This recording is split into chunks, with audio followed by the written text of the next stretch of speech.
البركه فين اخو البركه فين هو كلشي اخويا في الصحة اخويا لا في تسولنا اخويا باش زعما عرفناك نتايا فهمتك كيفاش هذاك اللي بيجي لك الدرب وقت الجميع هذاك درت فيه بحال هادشي تحفيزي فهمتي باش نبان المهم بلي نقول لكم انا كنتي بهذا الصاك هذا فين كنتي بهذا الصاك باش يقول فين يعني خويا باش انا الدراري فهمتي داك الشنويه غتطلع الهضره دابا تريني لا قبلو انا قبل 20 فهمتي البريد تاعك ما الدراري ولا شي لا عرفنا اللي كاين باينه الله باينه المهم انا شوف هشام فهمتي انا تنهضر على راسي فهمتي ماشي شي واحد تهضر عليا ولا شي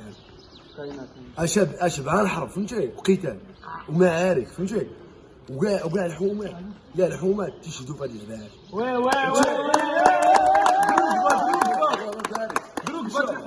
وهاد السيد هذا كبر السجل فهمتي على المنطقه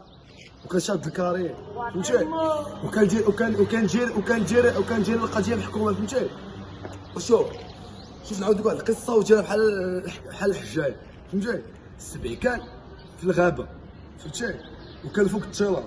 وخلى السبعه تدوروا فهمتي السبعه تدوروا خلى الفريسه والطريده فهمتي